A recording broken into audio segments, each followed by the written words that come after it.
வந்தவாசிலிருந்து வருண் அப்படின்ற கேட்டிருக்காரு. என்ன கொஸ்டின்னா, வரியின் சலுகையை முழுமையாக பெற வருமான வரி சட்டத்தில் ஏதோ ஏடிசி இருக்கிறதாம், அது பற்றி தனக்கு தெளிவாக விளக்குங்க அப்படின்னு சொல்லி கேட்டிருக்காரு சார். ஏடிசி அப்படின்னா என்ன சார்?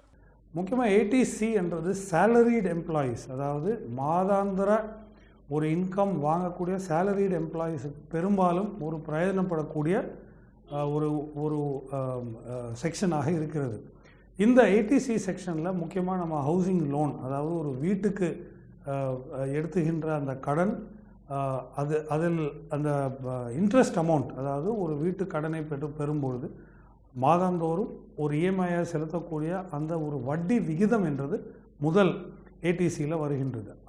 அதுக்கப்புறம் பிஎஃப், அதாவது ப்ராவிடென்ட் ஃபண்ட் என்பதும் ஏடிசி மூலமாக. மூன்றாவது பரஸ்பர நிதியில் முதலீடு நிதியில் இன்வெஸ்ட் செய்கின்ற இஎல்எஸ்எஸ் ஸ்கீம்ஸ், இதுவும் இந்த ஏடிசி செக்ஷனில் வருகிறது. எஜுகேஷன் லோன், அதாவது நம்ம குழந்தை படிப்புக்கு தேவையான தொகை அப்படி என்பதும் இந்த ஏடிசிக்கு வரும். ஸோ இது எல்லாவற்றையும், இந்த அனைத்து முதலீடுகளையும் ஒன்றாக சேர்த்து பார்க்கும் பாண்ட்ஸ் என்பதும் அரசாங்க கடன் பத்திரத்தையும் இந்த ஏடிசி செக்ஷனில் வருகின்றது. ஸோ மொத்தத்தில் நம்ம எடுத்து பார்ப்போமானால் ஒரு வருடத்தில் 1,50,000 ரூபாய் இந்த குறிப்பிட்ட முதலீட்டுக்கு நம்ம முதலீடு செய்வோமானால் டெஃபினட்டாக ஹையஸ்ட் ஸ்லாப், அதாவது உயர்ந்தபட்ச ஸ்லாபில் இருக்கக்கூடியவங்களுக்கு ஏறக்குறைய ஒரு 33,000 ரூபாய் அந்த டேக்ஸ் ஸ்லாப்லேருந்து குறைந்த ஒரு ரிபேட்டாக கிடைக்கும். ஆனால் இதுக்கு முதலாக நீங்கள் முதலீடு செய்ய வேண்டும்.